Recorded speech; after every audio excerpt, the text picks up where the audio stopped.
Enquanto toda a cidade dormia, Rosa permanecia ajoelhada na escuridão de sua pequena cela.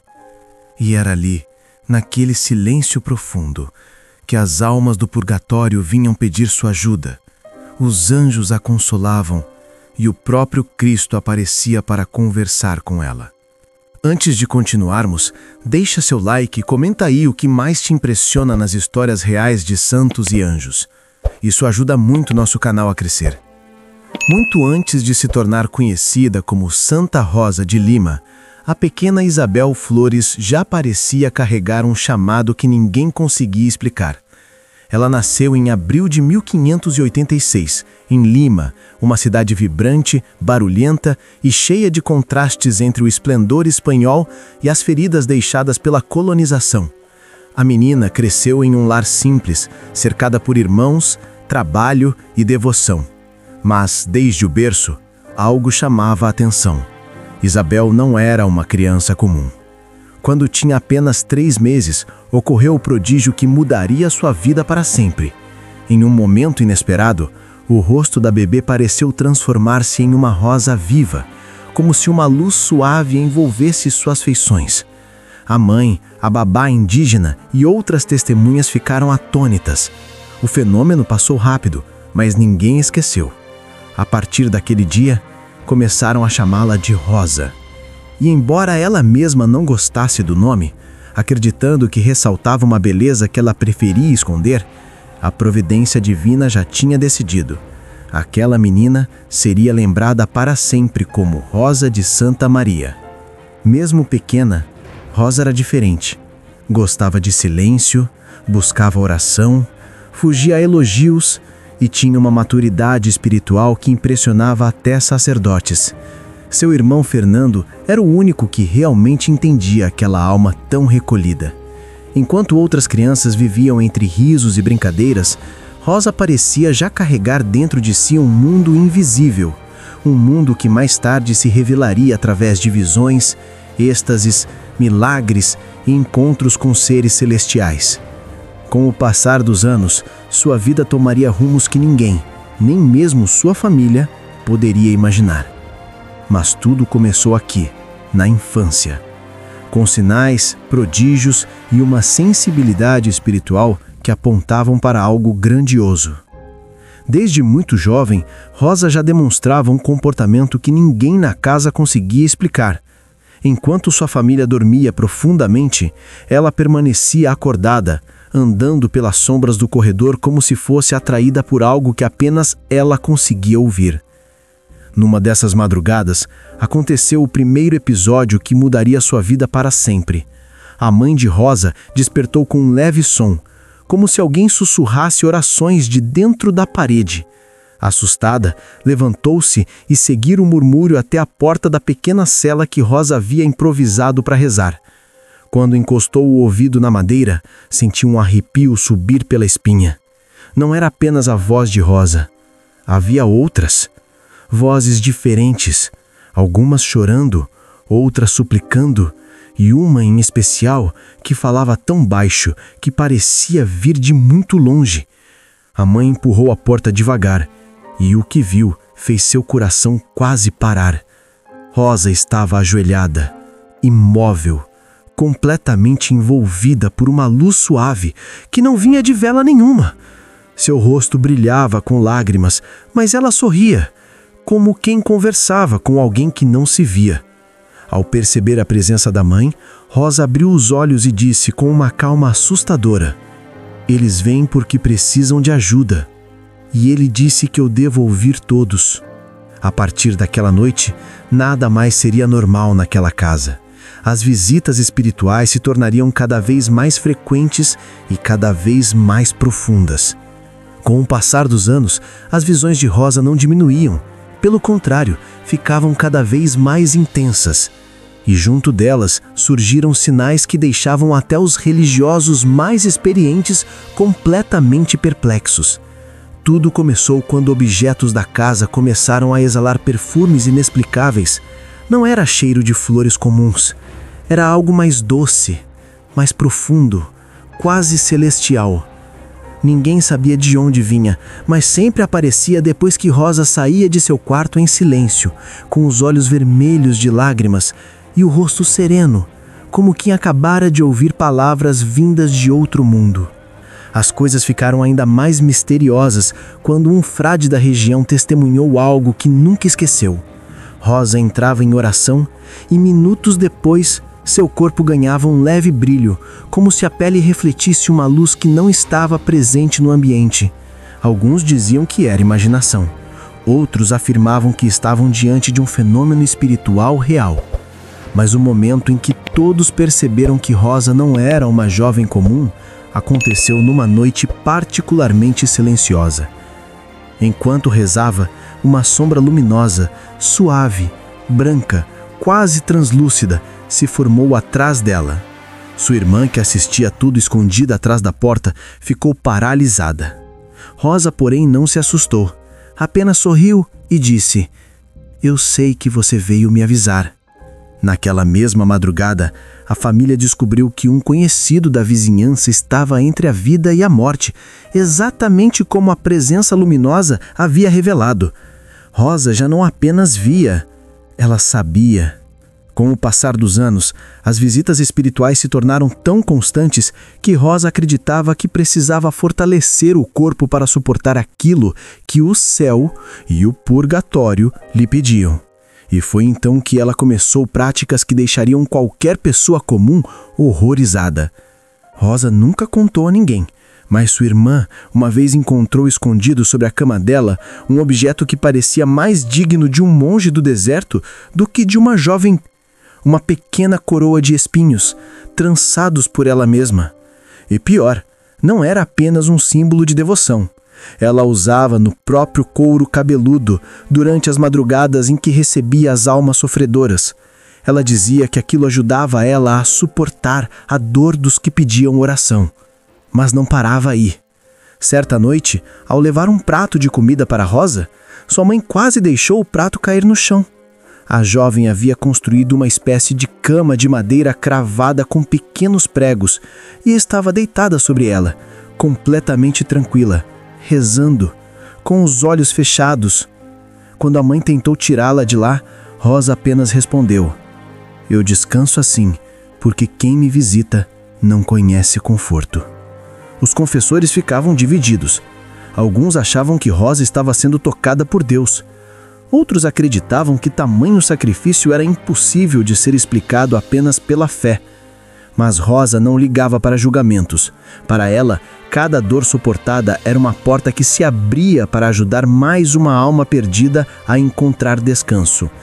E aquelas noites de sofrimentos silenciosos iriam culminar no fenômeno mais inexplicável de sua vida. Algo que até hoje causa arrepio em quem ousa reler os relatos. Quanto mais Rosa se entregava às penitências e às vigílias noturnas, mais estranhos ficaram os acontecimentos ao seu redor. Os frades já estavam acostumados com relatos de perfumes celestes, luzes misteriosas e vozes invisíveis, mas nada os preparou para o fenômeno que viria a seguir. Tudo começou quando Rosa passou dias inteiros sem comer. A família achou que era apenas mais um jejum profundo, desses que ela costumava fazer. Mas não era. Ela ficou tão fraca que mal conseguia ficar em pé. Chamaram um médico, depois outro, e todos chegavam à mesma conclusão: ela deveria estar morta. Fisicamente, era impossível sobreviver daquele jeito. Mas, quando abriam sua porta esperando encontrar uma jovem desfalecida, viam outra cena. Rosa estava ajoelhada, completamente desperta, com o rosto voltado para cima, e uma luz suave iluminando seu rosto, mesmo quando o quarto estava na mais completa escuridão. E então aconteceu o episódio que se tornaria um dos mais comentados entre os religiosos de Lima. Certa madrugada, sua irmã ouviu um barulho vindo da cela. Correu para ver o que era e quase desmaiou. Rosa estava suspensa, levitando alguns centímetros acima da cama de pregos, como se o próprio ar a segurasse. Seus lábios se moviam, mas a voz que saía era tão doce e tão distante que parecia vir de todos os cantos do quarto ao mesmo tempo. Os médicos, ao saberem disso, recusaram-se a entrar na casa. Um deles disse: "Se isso for verdade, não é coisa deste mundo." Mas para Rosa, tudo aquilo era apenas consequência do que vivia internamente. Ela dizia: "Quando ele me chama, meu corpo apenas segue." E o mais impressionante ainda estava por vir: a profecia que Rosa receberia e que mudaria o destino de sua cidade inteira. Depois dos episódios de levitação, a fama de Rosa se espalhou por Lima. Alguns iam até sua casa para pedir conselhos, outros para tentar entender o que uma jovem tão frágil podia revelar sobre o mundo espiritual. Mas numa certa madrugada, justamente durante uma das visitas misteriosas, Rosa recebeu uma mensagem que faria sua família perder o chão. Ela estava em profunda oração quando seu corpo ficou imóvel, rígido como pedra. Sua irmã correu para segurar seu braço, mas Rosa não respondia. Parecia outra vez em êxtase, até que abriu os olhos abruptamente e pronunciou palavras que ninguém esqueceu. Algo terrível está para acontecer. Muitos sofrerão. A terra vai tremer. No início, pensaram que era apenas mais uma visão simbólica. Mas dias depois, começaram os primeiros sinais. O chão tremia levemente durante a madrugada, objetos balançavam sozinhos e, aos poucos, o medo tomou conta das ruas. Alguns acreditavam que Rosa estava anunciando um castigo. Outros diziam que ela estava sendo avisada para proteger o povo. E então, numa manhã silenciosa, quando o céu estava anormalmente escuro, Rosa chamou sua mãe e disse com uma serenidade que assustava: "Não tenham medo. Já pedi a ele que poupe a cidade." Horas depois, um tremor violentíssimo sacudiu Lima inteira. Casas desabaram, paredes se partiram, mas a região onde Rosa vivia foi inexplicavelmente preservada. Para muitos foi apenas coincidência. Para outros, foi prova de que suas visões vinham realmente do alto. Ao saber que o pior havia passado, Rosa caiu de joelhos e chorou. Não de medo, mas de alívio. Ela sabia que aquela havia sido a última grande missão que receberia. E depois da profecia cumprida, sua saúde começou a se apagar lentamente. Depois da profecia que abalou Lima, Rosa nunca mais voltou a ser a mesma. Seu corpo, já frágil, parecia carregar um peso invisível, como se cada visita espiritual tivesse deixado uma marca profunda. Mesmo assim, ela continuava rezando, sorrindo e oferecendo seu sofrimento por todos que pediam ajuda. Mas nas últimas semanas de vida, algo extraordinário começou a acontecer. Mesmo quando estava muito debilitada, incapaz de levantar da cama, um perfume indescritível enchia o quarto. Não era cheiro de flores comuns, era algo mais puro, mais intenso, como se alguém tivesse aberto uma janela para o céu. As pessoas entravam em silêncio, respiravam fundo e saíam emocionadas, sem conseguir explicar a sensação. Num dos últimos dias, Rosa chamou sua mãe, segurou sua mão e disse com uma serenidade que assustava: "Eles vieram me buscar. Estão aqui, ao redor." A mãe, desesperada, perguntava quem eram. Rosa apenas sorriu, um sorriso tão sereno que parecia iluminar o quarto, e respondeu: "Os que sempre vieram. E ele também." Depois disso, entrou num êxtase tão profundo que ficou horas imóvel, como se não estivesse mais ali. Quando finalmente suspirou pela última vez, algo impossível aconteceu. O perfume ficou ainda mais forte. Tão forte que se espalhou pela rua inteira. As pessoas começaram a se aproximar da casa, guiadas apenas pelo cheiro. E ao entrarem no quarto, viram algo que as marcou para sempre. Rosa parecia viva. Seu rosto não tinha sofrimento nem dor, mas uma paz tão intensa que nenhum artista conseguiria pintar. Dias depois, quando foram preparar o corpo para o sepultamento, perceberam que ele permanecia intacto, fresco, perfumado, como se tivesse acabado de adormecer. Alguns acreditavam que era milagre, outros que era sinal de santidade. Mas ninguém, absolutamente ninguém, conseguiu explicar. E então veio o último mistério. Logo após o velório, começaram a surgir relatos de pessoas que, ao tocar o caixão ou apenas rezar perto dele, recebiam graças inesperadas, curas, reconciliações, proteção. Era como se Rosa, mesmo do outro lado, continuasse o trabalho que fazia em vida. Seu nome começou a correr pela cidade, depois pelo país, e logo se transformou em devoção. Rosa não era mais apenas uma jovem de Lima. Passava a ser conhecida como a santa que conversava com almas, anjos e com o próprio Cristo. A história de Rosa não termina com sua morte, porque para muitos ela nunca partiu de verdade. Até hoje, peregrinos entram nas igrejas dedicadas a ela com lágrimas nos olhos, não por tristeza, mas porque sentem exatamente aquilo que sua família sentiu durante toda a vida. Uma presença suave, profunda, impossível de explicar com palavras. Há quem diga que o perfume ainda surge, do nada, durante as orações. Outros afirmam que, nos momentos de maior dor, sentem como se alguém lhes tocasse o ombro com ternura, exatamente como Rosa fazia com quem sofria. E em cada pedido atendido, em cada relato de fé, em cada pessoa que encontra consolo diante de sua imagem, permanece a marca da jovem que ousou viver entre dois mundos, o nosso e o invisível. Rosa de Lima deixou um legado que palavra nenhuma consegue conter. Ela não buscava fama, nem reconhecimento. Só queria consolar quem chorava, ouvir quem sofria e carregar um pouco da dor das almas que a procuravam nas madrugadas. E talvez seja por isso que, séculos depois, seu nome continue vivo.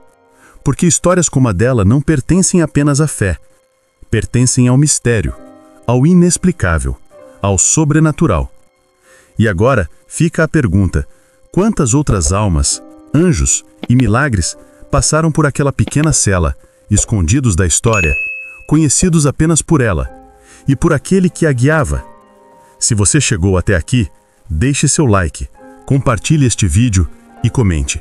O que mais tocou você na vida dessa jovem tão extraordinária? Seu apoio ajuda a espalhar histórias que inspiram, fortalecem e renovam a fé.